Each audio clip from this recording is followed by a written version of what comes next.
지금 이대로가 좋습니다.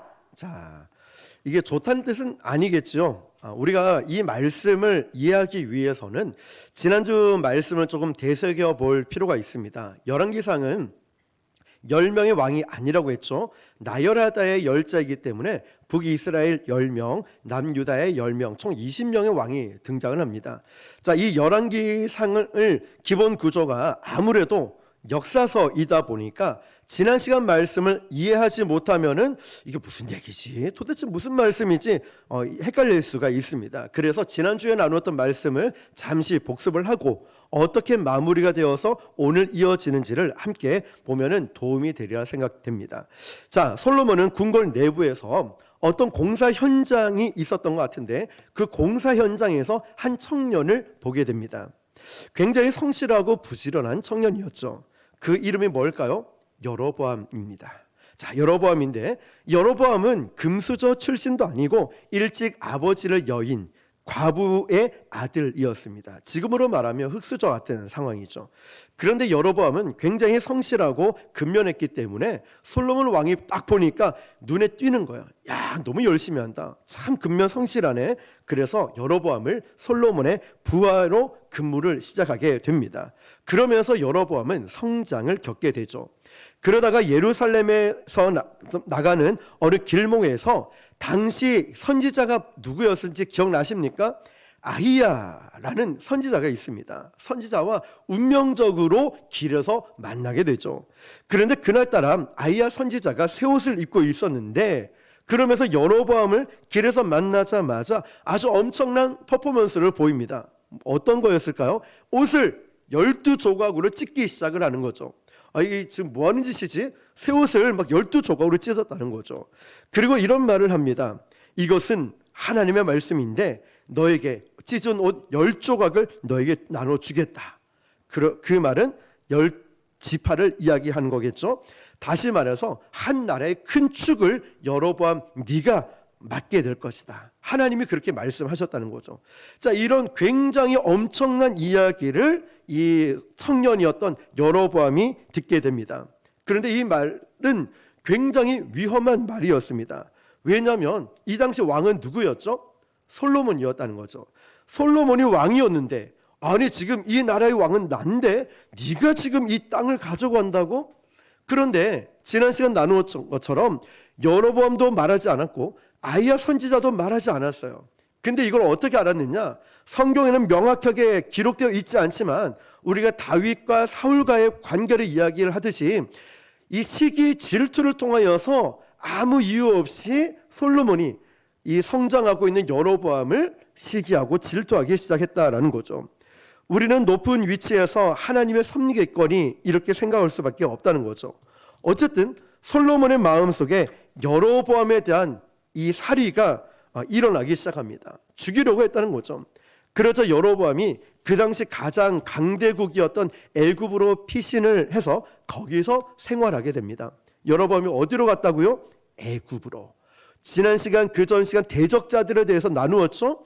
대적자들이 위에서 아래에서 내부에서 일어났죠. 솔로몬을 공격하기 위해서. 여로보암은 밑에 애굽에서 이제 나머지 피신해서 생활하게 됩니다. 자, 이것이 지난주 이야기의 끄트머리에 있는 우리가 기억해야 될 중요한 초점이라는 거죠. 자, 그 부분을 우리가 확인할 겸 열왕기상 11장 40절을 한번 같이 읽어보겠습니다. 시작. 네, 그 41절이죠. 네, 40절을 제가 읽어드리겠습니다. 이러므로 솔로몬이 여로보암을 죽이려 하매 여로보암이 일어나 애굽으로 도망하여 애굽 왕 시삭에게 이르러 솔로몬이 죽기까지 애굽에 있으니라. 아멘. 자, 이 여로보암이 언제까지 애굽에 머물러 있었는가 하면 솔로몬이 죽을 때까지 어디에 머물렀어요? 애굽에 머물렀다는 거죠. 솔로몬도 이제 나이가 들어서 뭐 언젠가는 죽겠죠. 그 조상들의 길을 따라서 솔로몬도 결국 죽었다는 사실이죠. 41절 이어지는 말씀 보면 이렇게 되어 있습니다. 시작. 솔로몬의 남은 사적과 그의 행한 모든 일과 그의 지혜는 솔로몬의 실록에 기록되지 아니하였느냐. 아멘. 40년 통치를 하고 솔로몬은 숨을 거둡니다. 그리고 이제 그의 적법한 계승자인 그 아들 이름이 뭘까요? 르호보암이죠. 같은 보암이라고 해서 형제가 아닙니다. 자, 아까 애굽에 있던 그 청년의 이름 뭘까요? 여로보암이고 솔로몬의 아들의 이름은 르호보암이었다는 걸 꼭 기억하십니다. 자, 이제 왕위를 솔로몬에 이어서 르호보암이 계승을 받게 됩니다. 43절입니다. 11장 43절 시작.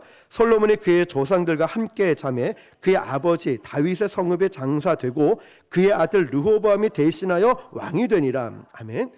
여기까지는 별 문제 없습니다. 그렇죠?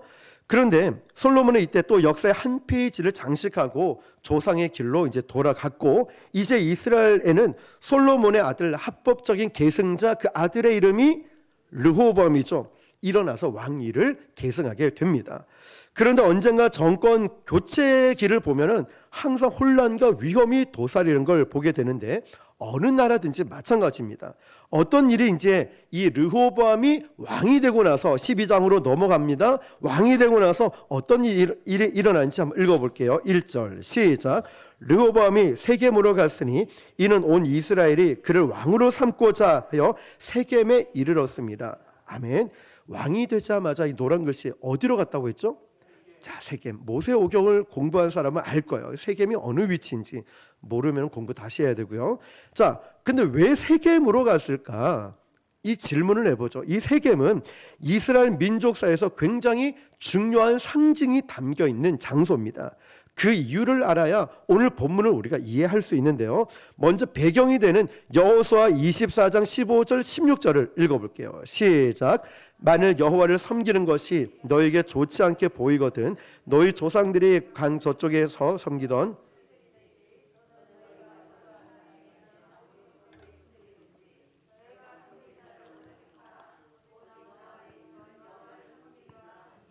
백성이 대답하여 이르되 우리가 결탄코 여호와를 버리고 다른 신들을 섬기기를 하지 아니하오리니. 아멘. 자, 지금 여호수아는 무슨 시대냐? 이 시대가 정복 시대죠. 그 열왕기는 무슨 시대냐? 분열 왕국 시대예요. 분열됐다 해서 정복 시대는 말 그대로 정복하는 시대예요. 여호수아는 오랜 세월 끝에 가나안 땅을 다 점령을 했습니다. 별의별 일도 많았고 죽을 뻔한 적도 있고 실수를 한 적도 있었죠. 이 민족을 이끄는데 많은 위기가 여호수아에게 있었다는 거죠.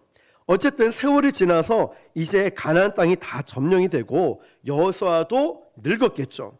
자기의 죽음의 시간이 얼마 남지 않았다는 것을 알고 백성들을 어디에 모으냐면 그 땅이 바로 세겜이라는 땅이에요. 자, 땅을 다 정복하고 여호수아하고 나이가 많고 이 백성들을 다 한 곳에 모은 장소가 세겜이라는 거죠. 그리고 한 연설, 이 말씀이 뭐냐면 여기에 우리가 잘 알고 있는 이 독특한 표현이 나옵니다. 너희 섬길 자를 오늘 택하라. 아니, 지금 잘 섬기고 있는 걸로 알고 있는데 여호수아는 이 백성들에게 너희 섬길 자를 오늘 택하라 라고 이야기를 합니다.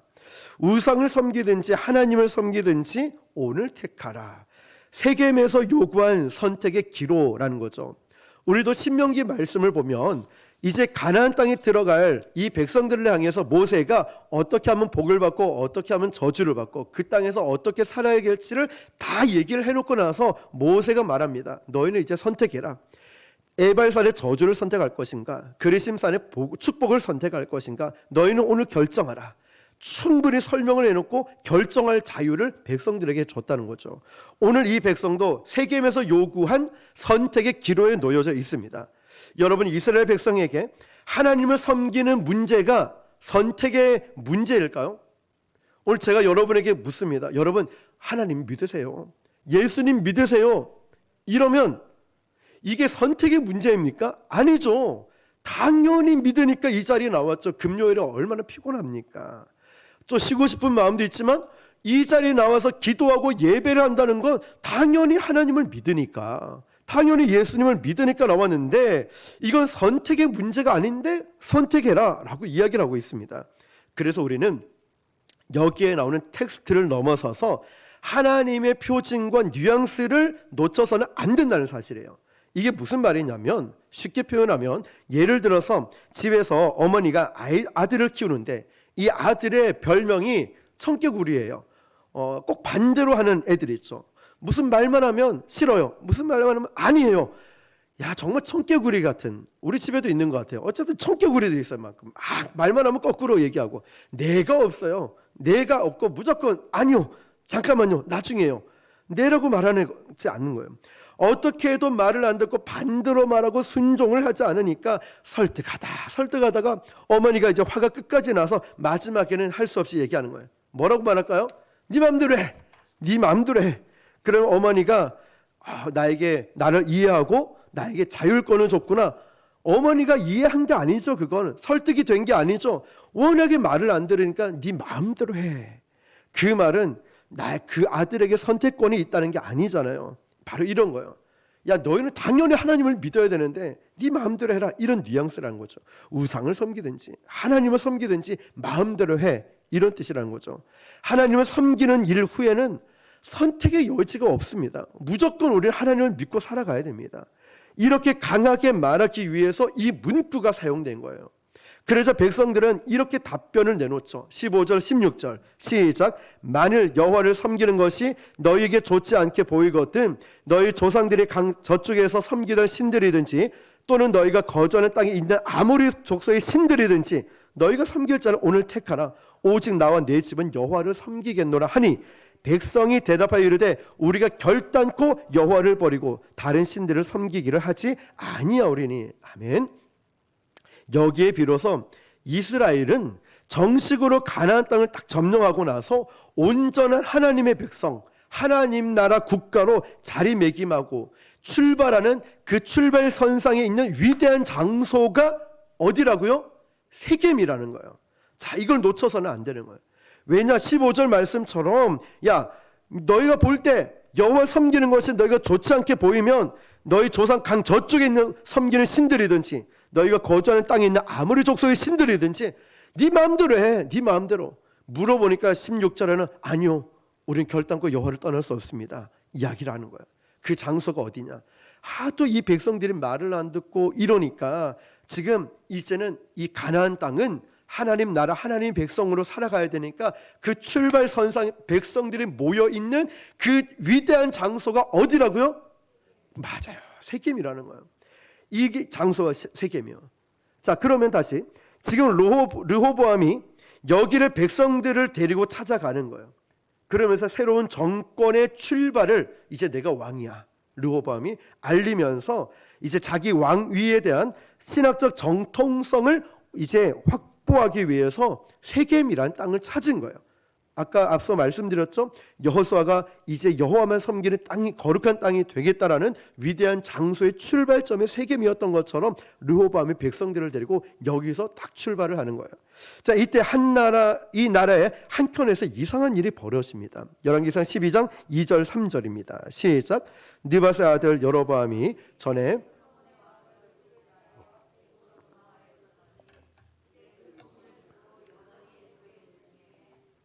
사람을 보내어 그를 불렀더라. 여로보암과 이스라엘은 온 회중이 와서 르호보암에게 말하여 이르되 아멘. 자, 지금 이 나라 상황이 어떻냐면 솔로몬이 죽었습니다. 새 왕이 들어섰죠. 그 왕의 이름이 르호보암이에요. 그런데도 본문을 유심히 잘 보면은 여로보암은 솔로몬 때문에 도망가서 애굽으로 갔는데 그 소문을 듣고도 여전히 여로보암은 애굽에 머물러 있다라고 합니다.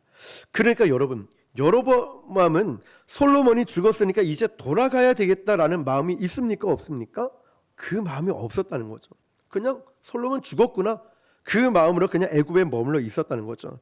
이때 사람들이 이제 여로보암 보고 막 돌아오라고 막 소원을 합니다. 이제 당신이 들어와야 될 때가 된 것 같습니다 해서 여로보암을 불러냅니다. 그래서 급하게 이제 그 솔로몬이 있는 귀국으로 돌아오게 됩니다. 급하게 돌아왔죠. 그러니까 돌아와서 제일 먼저 한 일이 뭐냐면 이 백성들과 함께 새 왕이 누구죠? 르호보암을 딱 찾아갑니다. 자, 우리 함께 우리 이 나라 새 왕 르호보암을 찾아갑시다. 여로보암이 백성들과 함께 찾아가요. 자, 아까 말씀 한 번 더 드리면 보암이라고 해서 자꾸 똑같다고 생각할 수 있는데 다르다 했죠. 솔로몬의 아들의 이름은, 그러면 지금 같이 가고 있는 이 사람의 이름은 여로보암. 자, 형제가 아닙니다. 자, 어쨌든 여로보암이 귀국을 해서 이제 백성들을 데리고 제일 먼저 한 일이 새 왕이었던 르호보암을 찾아갑니다. 찾아가서 뭐라고 하냐면 아주 간절하게 간청을 하나 올립니다. 그 내용이 3절 4절입니다. 시작. 무리가 사람을 보내 그를 불렀더라. 여로보암과 이스라엘 온 회중이 와서 르호보암에게 말하여 이르되 왕의 아버지가 우리의 멍에를 무겁게 하였으나 왕은 이제 왕의 아버지가 우리에게 시킨 고역과 매운 무거운 멍에를 가볍게 하소서. 그리하시면 우리가 왕을 섬기겠나이다. 아멘. 자, 여기서 성경에 좀 체크해야 될 부분이 멍에라는 부분이에요. 멍에라는 부분이 굉장히 자주 등장합니다. 여기는 이 멍에가 갖는 시대적 메시지가 있기 때문에 그래요. 멍에는 백성들에게 가혹하게 지어진 오랜 세월 동안 축적된 이 멍에라는 거예요. 어떤 상처가 될 수 있고 무거운 짐이 될 수 있다는 거죠. 그러니까 이 백성들이 가지고 나온 주제가 뭐냐? 멍에라는 주제를 갖고 나왔습니다. 아버지 때부터 우리에게 더 씌워진 이 멍에를 가볍게 좀 해 주십시오. 우리는 너무 힘이 듭니다. 자, 4절 보니까요. 왕의 아버지가 우리의 멍에를 무겁게 하였으나 왕은 이제 왕의 아버지 솔로몬이죠. 우리에게 시킨 고역과 매우 무거운 멍에를 가볍게 하소서. 그리하시면 우리가 왕을 섬기겠나이다. 그리고 5절에 이렇게 얘기하죠. 시작. 르호보암이 대답하되 갔다가 3일 후에 다시 내게로 오라 하며 백성이 가니라. 아멘. 자, 여기도 멍에가 나오는데 그러면 왕을 섬기겠다라고 합니다. 그러면 정상적인 왕 같으면 백성들이 이 고충을 호소할 때 뭐라고 얘기하냐? 아이고 힘들었습니까? 제가 한번 방법을 찾아보겠습니다. 즉시로 민원 처리를 해야 될 거 아닙니까? 그런데 지금 며칠 후에 오라고 하죠? 3일 후에 오라고 합니다. 바로 대답을 하지 않고 3일 후에 오라고 합니다. 그러면 그 3일 동안 무슨 일이 일어날까요? 이 3일 동안 일어나는 일이 굉장히 중요한 일입니다. 이제 르호보암이 뭘 하고 있냐면 3일 동안 두 그룹에게 조언을 구합니다. 한 그룹은 노인, 원로 그룹이고 또 한 그룹은 젊은 그룹이에요. 자, 이 두 그룹에게 조언을 구하는데 여러분 같으면 어느 그룹에 조언을 구하겠습니까?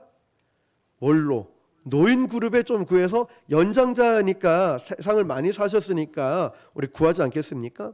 그런데 이 말씀을 잘 보면은 이제 형태는 좀 다르지만 원로 그룹이나 젊은 그룹이나 똑같은 형상을 이야기를 하는 걸 봅니다. 자, 첫 번째 이 그룹부터 조언의 내용을 잠깐 보면 우리 6절입니다. 시작. 르호보암 왕이 그의 아버지 솔로몬의 생전에 그 앞에 모셨던 노인들과 의논하여 이르되 너희는 어떻게 충고하여 이 백성에게 대답하겠느냐 하겠느냐. 자, 노인 그룹에게 가서 조언을 구하고 있습니다. 이제 원로들이 이 젊은 왕 르호보암에게 답변을 물려줍니다. 7절입니다. 시작. 대답하여 이르되 왕이 만일 오늘 이 백성을 섬기는 자가 되어 그들을 섬기고 좋은 말로 대답하여 이르시면 그들이 영원히 왕의 종이 되리라 하나. 자, 여러분 맨 마지막에 그들이 영원히 누구의 종이 된다죠? 왕의 종이 된다. 자, 이걸 꼭 기억해 놓습니다. 그런데 르호보암이 원로 노인들의 조언을 듣고 이런 반응을 보입니다. 8절 시작. 왕이 노인들이 자문하는 것을 버리고 자기 앞에 모셔 있는 자기와 함께 자라는 어린 사람들과 의논하여. 여기서 어리다라는 것은 생물학적 신체적 나이가 아닙니다. 르호보암은 이때 적어도 나이가 40대이죠. 생물학적으로 40대 나이도 결코 어린 나이는 아니라는 거죠. 그런데 성경 기자가 여기서 그 그룹을 어린 사람들이라고 이야기한 것은 신앙적인 상태를 말하는 거예요. 정신적인 상태를 은유적으로 묘사한 거예요. 어린 사람이다. 정신적으로 어리다. 그리고 신앙적으로 어린 상태를 바로 지금 이야기를 하고 있는 거예요. 은유적으로. 자, 그 젊은 왕의 측근들은 다시 조언을 구합니다. 조언을 구하는 내용을 다시 보면 9절입니다. 시작. 이르되 너희는 어떻게 자문하여 이 백성에게 대답하게 하겠느냐? 백성이 내게 말하기를 왕의 아버지가 우리에게 메운 멍에를 가볍게 하라 하였느니라. 자, 그러자 10절에 또 이렇게 얘기를 합니다. 시작. 함께 자라난 소년들의 왕께 아뢰어 이르되 이 백성들의 왕께 아뢰어 이르기를 왕에 붙이니 우리의 멍에를 무겁게 하였으나 왕은 우리를 위하여 가볍게 하려 하였은즉 왕은 대답하기를 내 새끼손가락이 내 아버지의 허리보다 굵으니 11절 시작 내 아버지께서 너희에게 무거운 멍에를 매게 하였으나 이제 나는 너희의 멍에를 완전히 반대로 시작 더욱 무겁게 할지라 내 아버지는 채찍으로 너희를 징계하였으나 나는 전갈 채찍으로 너희를 징계하리라 하소서. 자, 이 내용이 바로 젊은 그룹이 꺼낸 조언이라는 거죠. 그런데 결국 이 왕은 어느 조언을 선택하게 되냐면 후자의 조언을 선택하게 됩니다. 자, 약속대로 이제 3일이 지났습니다. 그리고 이제 백성과 여로보암은 왕에게 3일 후에 대답을 들으러 갑니다. 자, 이제 그들에게 이제 말을 꺼내 놓는데 12절에서 15절입니다. 시작. 3일 만에 여로보암과 모든 백성이 르호보암에게 나와왔으니 이는 왕이 명령하여 이르기를 3일 만에 내게로 다시 오라 하였습니다. 왕이 포악한 말로 백성에게 대답할세 노인의 자문을 버리고 어린 사람의 자문을 따라 그들에게 말하여 이르되 내 아버지는 너희 멍에를 무겁게 하였으나 나는 너희의 멍에를 더욱 무겁게 할지라. 내 아버지는 채찍으로 너희를 징계하였으나 나는 전갈 채찍으로 너희를 징계하려 하니라. 왕이 이같이 백성의 말을 듣지 아니하였으니 이 일은 여호와께로 말미암아 난 것이라. 여호와께서 전에 실로 사람 아히야로 느바스 아들 여로보암에게 하신 말씀을 이루게 하심이더라. 아멘. 자, 지난주에 이 말씀이라는 단어를 히브리어로 뭐라고 한지 혹시 기억하십니까? 다바르라고 했죠. 다바르는 히브리어로 이중적인 의미가 있다고 했어요. 하나는 말씀이고 하나는 사건이라고 했어요. 사건 또는 현실이라고 했죠. 다바르. 그러니까 뭐가 사건이고 뭐가 현실이 될까요? 다바르. 하나님 말씀이 사건이 되고 현실이 됐다는 거예요. 다바르가 다바르 됐다라고 했죠. 하나님 말씀이 이루어졌다는 거예요. 지금 마지막 15절 끝에 보면 느바스의 아들 여로보암에게 하신 말씀을 이루게 하심이라. 다바르가 다바르 되게 하심이라. 그대로 이루어집니다. 하나님의 말씀과 예언이 사건이 되는 그대로 이루어졌다는 거죠. 그런데 이 사실은 아히야 선지자에게서만 되어진 예언이 아니고 일찍이 사무엘상 8장 4절 5절을 보면 예견되어 있던 말씀이에요. 이때 사무엘 선지자가 통치하던 때인데 왕이 없었던 때죠. 우리 4절 5절입니다. 사무엘상 시작. 이스라엘 모든 장로가 모여 라마에 있는 사무엘에게 나아가서 그에게 이르되 보소서 당신은 늙고 당신의 아들들은 당신의 행위를 따르지 아니하니 모든 나라와 같이 우리에게 왕을 세워 우리를 다스리게 하소서 한지라. 아멘. 그러니까 왕을 요구하는 일들이 일어났죠. 지금 우리나라에도 좀 카리스마 있고 어떤 문제를 탁탁 해결할 수 있는 강력한 리더십에 있는 왕을 좀 세워 주십시오. 이렇게 많은 문제가 일어나는데 좀 해결할 수 있도록 좀 일을 좀 할 수 있도록 왜 맨날 허구한 날 눈에 보이지 않는 하나님께만 기도합니까? 우리도 눈에 보이는 왕을 좀 보내주십시오 라고 하면서 막 그런 운동이 일어나기 시작했다는 거죠. 그런데 이것이 한두 번 하다가 끝난 것이 아니라 오랜 세월 동안 우리에게 왕을 좀 보내달라고, 왕을 좀 멋지고 잘생기고 키도 크고 목소리 좋고 카리스마 있는 왕을 좀 보내달라고 이야기를 합니다. 그러자 이때 하나님께서 사무엘에게 이 다음 8장 6절을 보면 이렇게 말씀하십니다. 시작. 우리에게 왕을 주어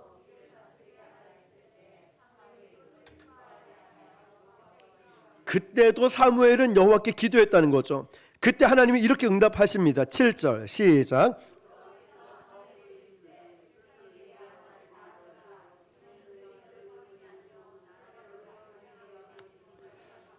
아멘. 자, 이게 무슨 말이냐면 그래 허락해라.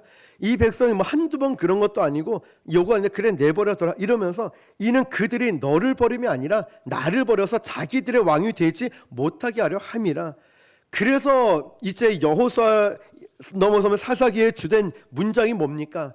이스라엘에 누가 없으므로? 왕이 없으므로. 근데 진짜 왕이 없었습니까? 아니죠. 있었습니다. 누굴까요? 하나님이 계셔요. 참된 사사이자 참된 왕 대신 여호와 하나님이 계셨는데 언제나 그들의 왕이 되셨음에도 불구하고 그들은 단 한 번도 하나님을 왕으로 대접받지 않은 시대가 사사시대였다는 거예요. 우리는 어떻습니까? 하나님이 나의 왕으로, 나의 전부로, 나의 주권자로 계심에도 불구하고 하나님이 없는 것처럼 살아가요. 안 계시는 것처럼 살아가요. 두려워하지 않아요. 하나님을 인식하지 않아요. 내 마음대로 살아간다니까요. 마치 이 백성들처럼. 그 말을 슬프게 이 기자는 그때 이스라엘 왕이 없으므로, 그 말은 이미 하나님께서 사무엘 선지자를 통해서 이렇게 말씀하셨어요. 이미 그들은 너를 버림이 아니요 나를 버려 자기들의 왕이 되지 못하게 했다라고 하는 거예요. 다음 절 8절 말씀 보니까요. 내가 그들을 시작 내가 그들을 애굽에서 인도하여 낸 날부터 오늘까지 그들이 모든 행사로 나를 버리고 다른 신들을 섬김같이 내게도 그리하는도다. 9절요.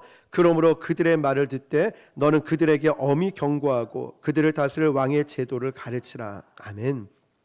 8절 말씀 보니까 내가 그들을 애굽에서 인도하여 낸 날부터 오늘까지 그들의 모든 행사로 나를 버리고 다른 신들을 섬겼다라고 했습니다. 결국 이 백성들의 진짜 속내는 우상 숭배를 자유롭게 하고 싶다, 이 말뜻이었다는 거죠. 그 내게도 그리하도다 이런 것처럼. 그래서 이제 그 왕의 제도가 세워질 때 백성들에게 임할 경고를 미리 하나님이 말씀하시는 거예요.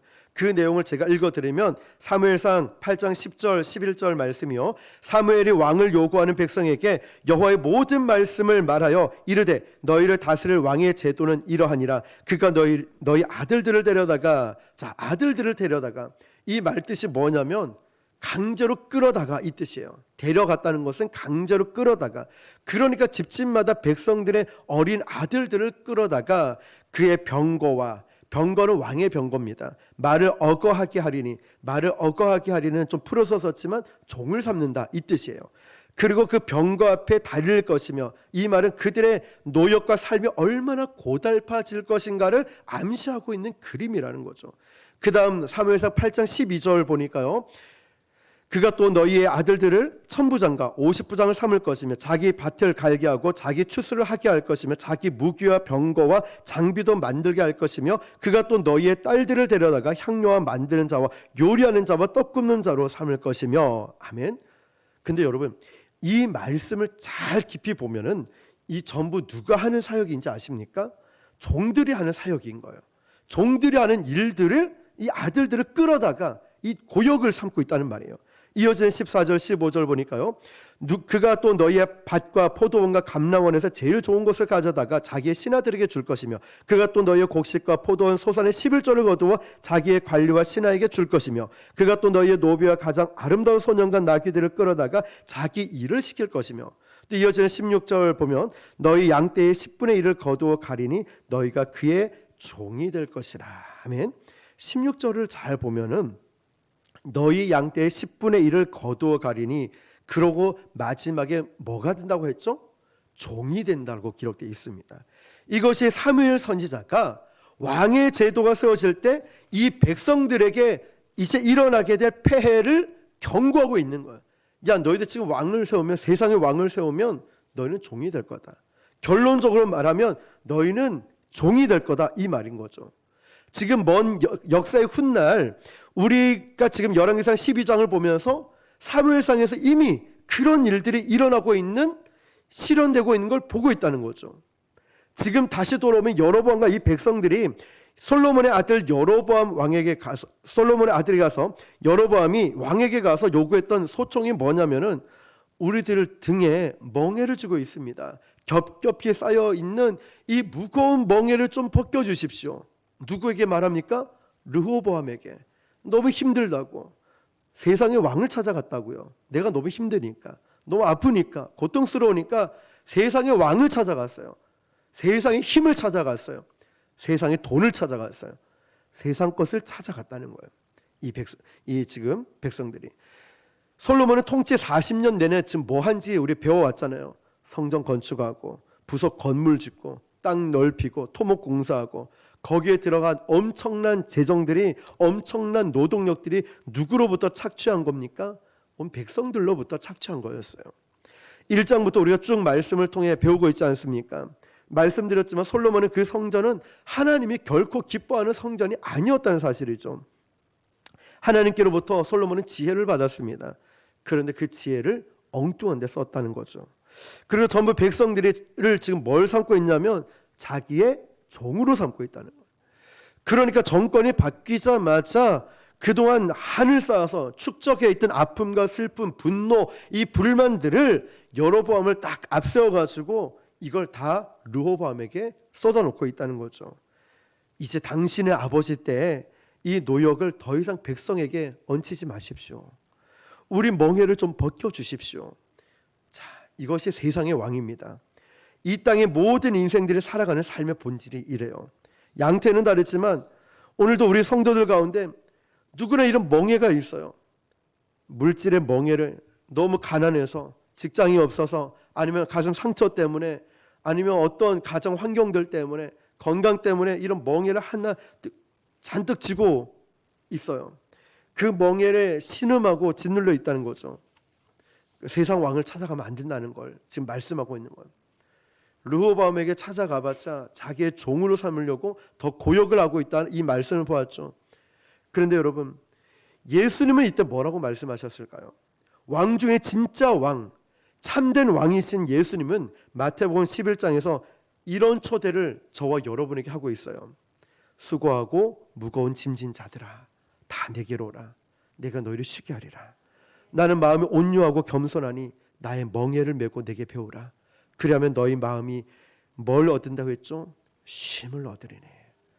우리 주님은 저와 여러분에게 이렇게 말씀하시는 거예요. 힘들지, 아프지, 억울하지, 상처가 있지.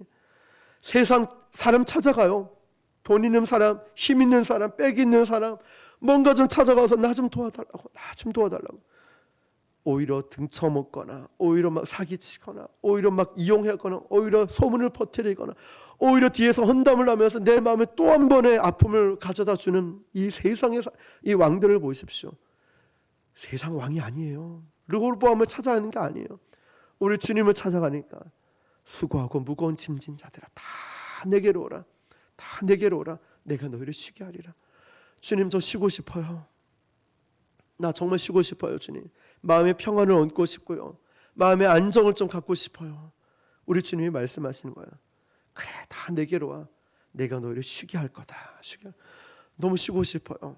몸도 마음도 영혼도 지쳐있는 우리 영혼, 정말 쉬고 싶어 찾아간 그곳에 더 나를 막 힘들게 할 때가 있지 않습니까?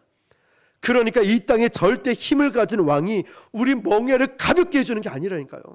세상의 왕이, 세상의 물질이, 세상의 그 어떤 것이 우리를 가볍게 해주지 않는다고요.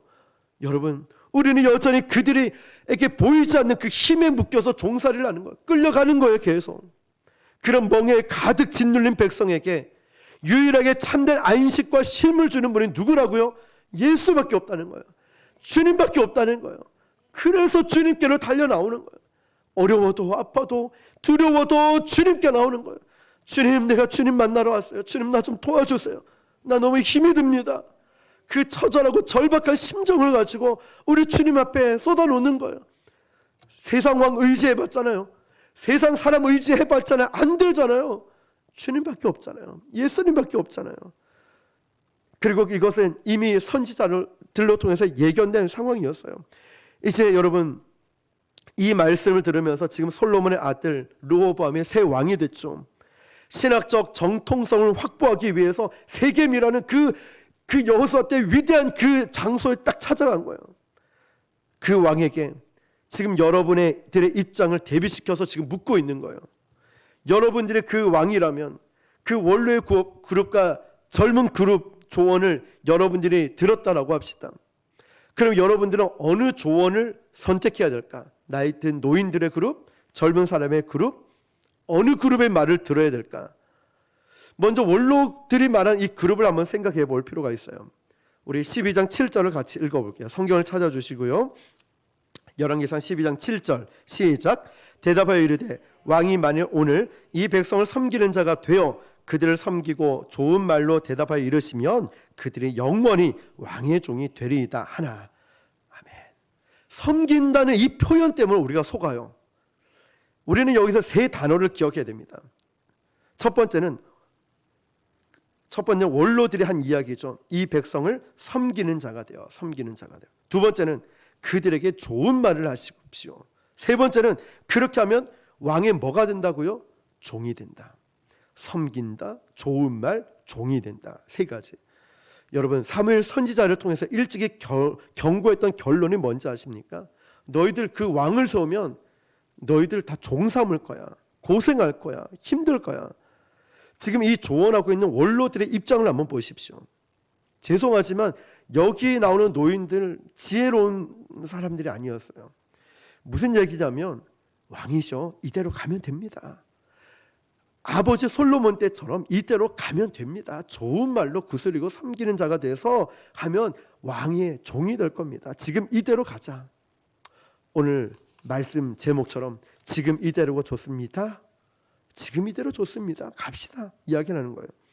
지금 이 나라의 문제가 뭐냐면 우리가 이 나라 문제는 지난주부터 우리 1장에서부터 쭉 살펴보았듯이 솔로몬의 성전에 빼곡히 뭘 건축해 놨을까요? 우상의 신당들이 있어요. 솔로몬의 후궁과 첩이 합쳐서 몇 명이었죠? 1000명. 그 1000명을 여자를 좋아한 것도 있었겠지만 실제로는 그와 함께 뭐가 옵니까? 우상들이 들어왔다는 거예요. 왕과 우상들이 있을 때 왕과 우상이 동급 같은 급이에요. 왕이 말하면 그 신인 거예요. 전쟁에서 이기면은 신격화, 신대우를 받는 거예요. 솔로몬이 괜찮거든요. 내가 하나님이네, 내가 신이네. 내가 하나님 앞에 머리 조아릴 필요 없네, 기도할 필요 없네, 내가 신인데 이게 좋은 거야. 1000명의 후궁과 첩을 두었다는 거죠. 그러니까 솔로몬의 성전에는 우상 숭배의 백화점처럼 곳곳에 우상의 산당들이 놓여져 있다는 거죠. 게다가 40년 동안 아버지 때부터 이어진 엄청난 노역과 무거운 짐, 혈세를 빨아내므로 백성들의 삶은 이미 피폐해져 버렸다는 거예요. 오죽하면 새 왕에게 달려와서 여로보암을 딱 앞세워서 이 백성이 우리 좀 이 힘든 것을 감해달라고, 우리 멍게가 너무 힘드니까 오죽하면 부탁을 했겠습니까? 왕이 되자마자. 이것은 애굽의 노예 살이했던 히브리인들의 고통 소리와도 다를 게 없어요. 진정한 출애굽이 된 게 아니라는 거죠. 그러면 적어도 하나님 편에 서서 맑게 깨어있는 원로들의 입장이라면 어떤 조언을 해야 될까요? 왕이시여, 아버지의 때와 같이 이래서는 안 됩니다. 그런 연유로 온 나라가 우상 숭배되어 있지 않습니까? 그러면 안 됩니다라고 말해야 돼요. 또 한 가지 뭐라고 얘기해야 될까요? 왕의 종이 되는 게 아니라 지금 누구에게로 돌아가야 될까요? 여호와께로 돌아가야 되는 거예요. 근데 이 원로 그룹은 잘 섬기는 자가 되고 말을 좋게 해서 누구의 종이 된다고요? 왕의 종이 되게. 잘 보십시오. 지금 아버지 때처럼 힘들게 하면 안 됨에도 불구하고 왕의 종이 되는 게 중요한 게 아니라 이 백성들로 하여금 하나님이 원하시는 하나님께로 돌아가게 해야 되는 게 원로들의, 노인들의 조언이라는 거죠. 그런데 이런 언급이 1절 없다는 사실이죠. 이 원로들의 조언을 가만히 면밀히 살펴보면 딱 한마디로 정의할 수 있습니다. 한 단어. 뭘까요? 이대로. 사람 이름 아닙니다. 이대로가 좋다는 거예요. 아버지 때처럼 이 정권의 단맛을 본 이 사람들이 좀 똑같이 가자라고 이야기를 하는 거예요. 바로 이들의 속내가 이 마음이라는 거죠. 그러면 이제 마지막으로 우리는 한 가지 결론에 도달할 수 있습니다. 젊은 그룹의 조언이나 원로의 조언이나 본질은 똑같다는 거예요. 결국 뭐냐? 우리가 힘을 가졌으니까 우리는 이제 마음대로 할 수 있다. 똑같은 거예요. 이대로만 가면 왕이시여, 여전히 왕은 이 백성들의 마음대로 움직일 수 있습니다. 이렇게 주변에서 이야기를 하고 있다는 거죠. 말도 안 되는 조언들을 하고 있는 거예요.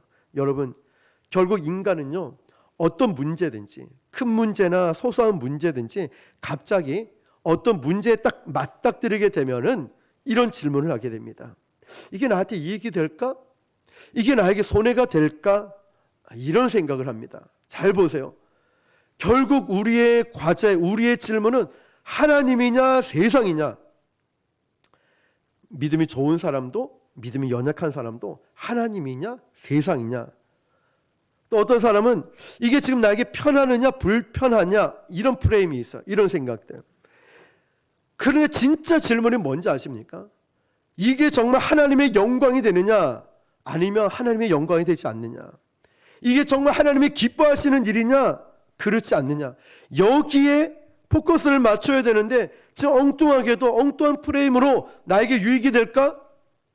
내가 불편하지 않을까? 이런 생각만 하고 있는 것. 혹시 여러분은 어떻습니까? 한번 생각해 보세요. 나한테 유익이 되고 내가 손해보는 건 아닐까? 난 불편한 거 아닐까? 자꾸만 나에게 모든 초점을 맞추고 있습니다. 이 젊은 그룹이나 노인 그룹이나 똑같이 뉘앙스는 이거예요, 말이. 근데 진짜 말하는 건 이게 정말 하나님의 영광이 되느냐?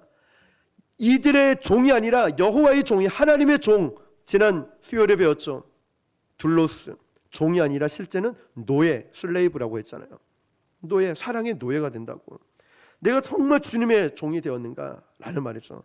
이 말씀을 다시 한번 우리 모든 그리스도인으로서 이런 사고의, 이런 생각의 틀을 바꿀 수 있는 계기가 되었으면 좋겠습니다. 우리는 어쩌면 예수를 믿고 있으면서도 나에게 이익이 될까? 나 손해받는 거 아니야? 여기서 벗어나지 못할 때가 있어요. 이것이 내 인생에 편리한 일이 될까? 불편한 일이 될까? 이거 외에는 관심 없다는 거죠.